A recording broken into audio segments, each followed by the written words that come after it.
মানুষ ভাবে সংসার ছেড়ে দিলেই মুক্তি আসে, কিন্তু সত্যি কি তাই? রাজ্য ছেড়ে বনেও যদি মন আটকে যায় তাহলে মুক্তি আসে না। মুক্তি আসে শুধু তখনই যখন মনও ছেড়ে দিতে শেখে। আজকের গল্প এক সম্রাটের, এক সন্ন্যাসীর, এক হরিণের আর এক মহাজ্ঞানীর। এই গল্প জড়ভরতের। প্রাচীন যুগের শাস্ত্রীয় নিয়ম অনুযায়ী বয়স বাড়লে প্রত্যেক আর্য সন্তানকেই সংসার ত্যাগ করতে হতো।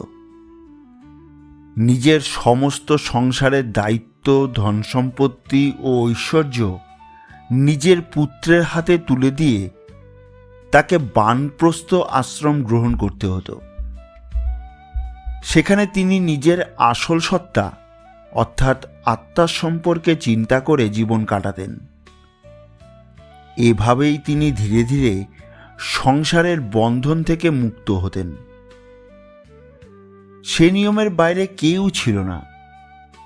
রাজা হন বা পুরোহিত, কৃষক হন বা ভৃত্য, পুরুষ হন বা নারী, এই কর্তব্য থেকে কারও ছাড় ছিল না। কারণ পিতামাতা, ভাই বোন, স্বামী স্ত্রী, সন্তান, এই সব সম্পর্ক ও দায়িত্ব আসলে মানুষের জীবনের শেষ লক্ষ্য নয়। এগুলো ছিল কেবল সেই চূড়ান্ত অবস্থায় পৌঁছনোর ধাপ, যেখানে মানুষ সব জড়বন্ধন ছিন্ন করে চির মুক্তির পথে এগিয়ে যায়। বয়স হলে রাজা ভরত নিজের পুত্রকে সিংহাসনে বসিয়ে বনে চলে গেলেন।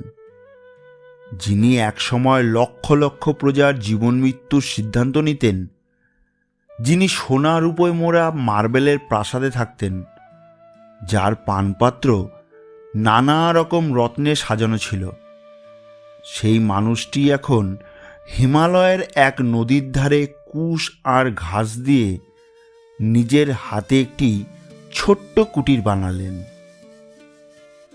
তিনি বনের পাওয়া ফলমূল খেয়েই জীবন কাটাতে লাগলেন। মানুষের অন্তরে যিনি সর্বদা অন্তর্যামী রূপে বিরাজ করেন, সেই পরমাত্মাকে স্মরণ করা আর সেই পরমাত্মাকে নিয়ে ভাবনাই হয়ে উঠল তার জীবনের একমাত্র কাজ। এইভাবে দিন যেতে লাগল, মাস পেরোল, বছরও কেটে গেল। একদিন তিনি নদীর ধারে বসে ধ্যান করছিলেন। ঠিক তখনই জল খেতে সেখানে একটি হরিণী এসে হাজির হলো। এমন সময় একটু দূর থেকে হঠাৎ একটি সিংহের ভয়ঙ্কর গর্জন শোনা গেল। গর্জন শুনে হরিণী এতটাই ভয় পেয়ে গেল যে জল না খেয়েই সে নদী পার হওয়ার জন্য একটা বড় লাফ দিল। সে তখন গর্ভবতী ছিল। হঠাৎ এই ভয় আর অতিরিক্ত পরিশ্রমের চাপে সে সঙ্গে সঙ্গেই একটি শাবকের জন্ম দিয়ে প্রাণ হারালো। নবজাতক হরিণ শাবকটি জন্মেই জলে পড়ে গেল। নদীর প্রবল স্রোত তাকে দ্রুত ভাসিয়ে নিয়ে যেতে লাগলো। ঠিক তখনই ভরতের চোখ সেই দিকে পড়ল। তিনি সঙ্গে সঙ্গে নিজের আসন ছেড়ে উঠে পড়লেন এবং শাবকটিকে জল থেকে উদ্ধার করলেন। পরে তাকে তিনি নিজের কুটিরে নিয়ে গিয়ে আগুনের উষ্ণতায় সেক দিয়ে যত্ন করে তাকে বাঁচিয়ে তুললেন। করুণা ভরা হৃদয়ে তিনি নিজেই হরিণ শাবকটির দেখভালের দায়িত্ব নিলেন। প্রতিদিন নিজের হাতে নরম ঘাস আর ফলমূল সংগ্রহ করে তাকে খাওয়াতে লাগলেন। সংসার ত্যাগ করা সেই ভরতের পিতৃস্নেহে হরিণ শাবকটি ধীরে ধীরে বড় হতে লাগল। অল্প দিনের মধ্যেই সে এক সুন্দর ও সুস্থ হরিণে পরিণত হল। যে রাজা একসময় নিজের মনের জোরে পরিবার, রাজ্য, ধন সম্পদ আর অগাধ ঐশ্বর্যের মায়া কাটিয়ে উঠেছিলেন, সেই মানুষটি এখন এই নদী থেকে উদ্ধার করা হরিণ শিশুটির প্রতি গভীরভাবে আসক্ত হয়ে পড়লেন। হরিণটির প্রতি তার স্নেহ যত বাড়তে লাগল, ততই তিনি ঈশ্বরের ধ্যানে মন স্থির রাখতে পারছিলেন না। হরিণটি বনের ভিতরে গিয়ে যখন ফিরতে দেরি করত, তখন ভরতের মন ভীষণভাবে অস্থির হয়ে উঠত। তিনি বারবার ভাবতেন, আহা, আমার প্রিয় হরিণটিকে বুঝি বাঘে আক্রমণ করেছে, অথবা অন্য কোনো বিপদে পড়েছে, না হলে এত দেরি করছে কেন? এইভাবেই আরও কয়েকটা বছর কেটে গেল। একসময় কালের নিয়মে তার মৃত্যুকাল এসে উপস্থিত হল, কিন্তু মৃত্যুর মুহূর্তেও তার মন আত্মতত্ত্বের ধ্যানে স্থির থাকল না। বারবার ফিরে গেল সেই হরিণটির কথায়। নিজের প্রিয় হরিণটির কাতর চোখের দিকে একদৃষ্টে তাকিয়ে থাকতে থাকতে তিনি দেহত্যাগ করলেন। মৃত্যুকালে হরিণের কথা ভাবতে ভাবতেই প্রাণত্যাগ করার ফলে পরের জন্মে তাকে হরিণের দেহই নিতে হলো। তবে কোনো কাজই একেবারে বৃথা যায় না। তাই রাজর্ষি ভরত রাজা হিসাবে গৃহস্থাশ্রমে এবং ঋষি হিসাবে বানপ্রস্থাশ্রমে যেসব মহান ও শুভ কাজ করেছিলেন, সেগুলোর ফলও তিনি পেলেন। যদিও তিনি বাকশক্তিহীন পশুর শরীরে বাস করছিলেন, তবুও তিনি ছিলেন জাতিস্বর, অর্থাৎ আগের জন্মের সব স্মৃতি তার মনে স্পষ্ট ছিল।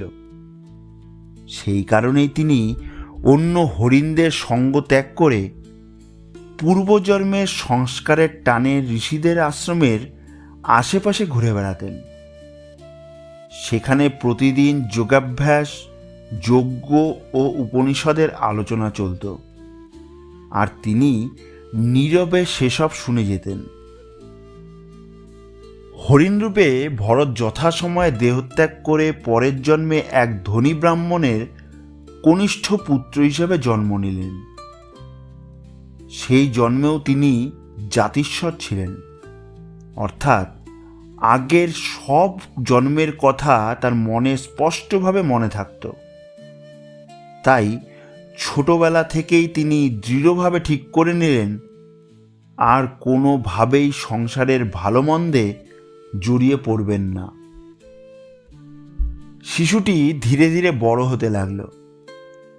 শরীরে সে বেশ শক্তপোক্ত ও সুস্থ হয়ে উঠল, কিন্তু কারো সঙ্গে সে কখনো কথা বলতো না।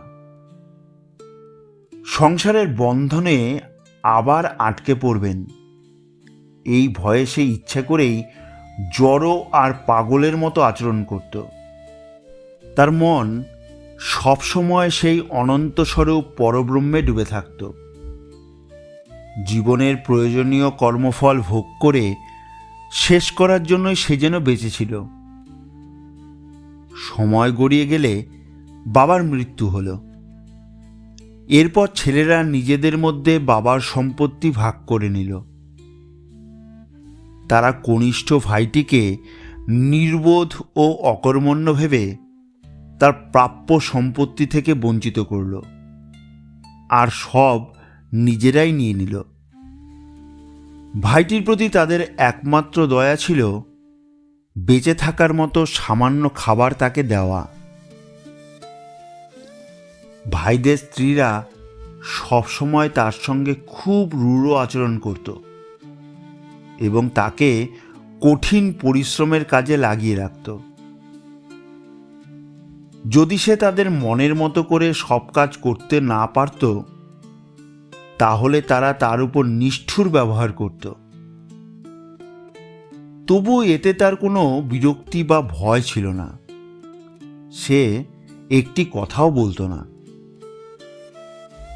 অত্যাচার যখন মাত্রা ছাড়িয়ে যেত, তখন সে নিঃশব্দে বাড়ি ছেড়ে বেরিয়ে পড়ত।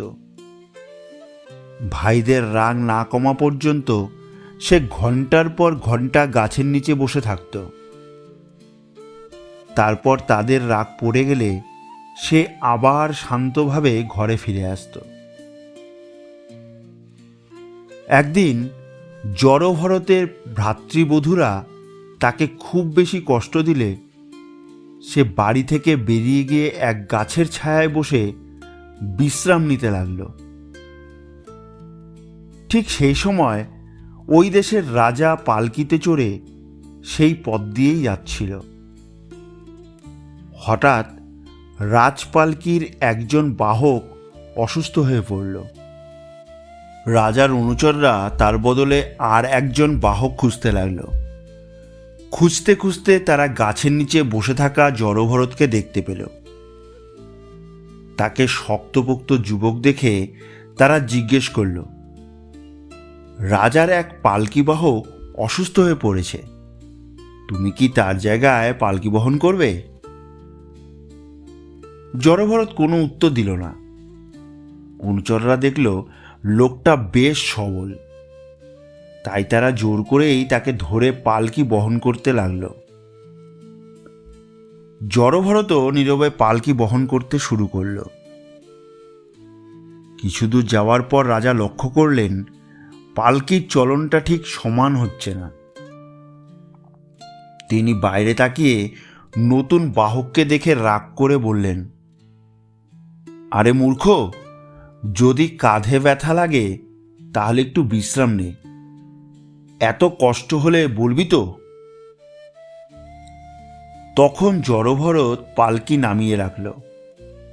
জীবনে এই প্রথম সে নীরবতা ভেঙে রাজাকে বলল, হে রাজা, আপনি কাকে মূর্খ বলছেন? কাকে পালকি নামাতে বলছেন? কে ক্লান্ত হয়েছে?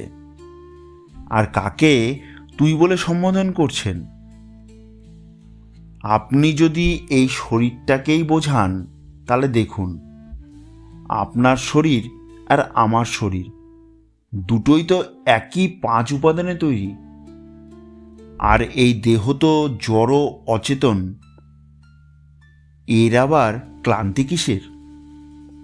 আর আপনি যদি মনের কথা বলেন তাহলে আপনার মন আর আমার মন তো একই, মন তো সর্বত্র বিরাজমান। আর যদি দেহ আর মনের ঊর্ধ্বে যেটা আছে সেটাকেই আপনি বোঝাতে চান তাহলে সেটা তো আত্মা। সেই আত্মাই আমার আসল পরিচয়। সেই আত্মা আপনার মধ্যেও আছে, আমার মধ্যেও আছে। এই জগতে সে একটাই, দ্বিতীয় কিছু নেই। হে রাজা, আপনি কি বলতে চান আত্মা কখনো ক্লান্ত হয়? আত্মা কখনো আঘাত পায়? আমি সাবধানে হাঁটছিলাম শুধু এই জন্য যে পথে চলা ছোট ছোট পোকামাকড় যেন পায়ের নিচে পিষ্ট না হয়। সেই কারণেই পালকির চলনটা একটু অসমান ছিল। কিন্তু আত্মার তো কোনো ক্লান্তি নেই, কোনো দুর্বলতা নেই, কারণ আত্মা সর্বব্যাপী এবং সর্বশক্তিমান। এইভাবে জড়ভরত আত্মার প্রকৃত স্বরূপ, পরাবিদ্যা এবং গভীর তত্ত্বের কথা অত্যন্ত বলিষ্ঠ ভাষায় রাজাকে বুঝিয়ে বলতে লাগল। রাজা আগে নিজের বিদ্যা আর জ্ঞান নিয়ে খুব গর্ব করতেন, কিন্তু জড়ভরতের কথা শুনে তার সেই অহংকার সম্পূর্ণ ভেঙে গেল। তিনি সঙ্গে সঙ্গে পালকি থেকে নেমে এসে ভরতের পায়ে পড়ে বললেন, হে মহাপুরুষ, আপনি যে এত বড় সাধক তা না জেনেই আমি আপনাকে পালকি বহনের কাজে লাগিয়েছিলাম। দয়া করে আমার এই অপরাধ ক্ষমা করুন। ভরত রাজাকে আশীর্বাদ করে সেখান থেকে চলে গেলেন এবং আগের মতোই নীরবে নিজের ভাবনায় ডুবে জীবন কাটাতে লাগলেন। অবশেষে ভরতের দেহত্যাগের সময় এলে তিনি চিরকালের জন্য জন্ম মৃত্যুর বন্ধন থেকে মুক্তি লাভ করলেন। এই গল্প আমাদের শেখায় সংসার ছাড়লেই মুক্তি আসে না, বনে গেলেই মুক্তি আসে না। মুক্তি আসে তখনই যখন মন আর কিছু আঁকড়ে ধরে না। তুমি কোথায় আছো, সংসারে না বনে, তা বড় কথা নয়। বড় কথা হলো তোমার মন কোথায় আটকে আছে।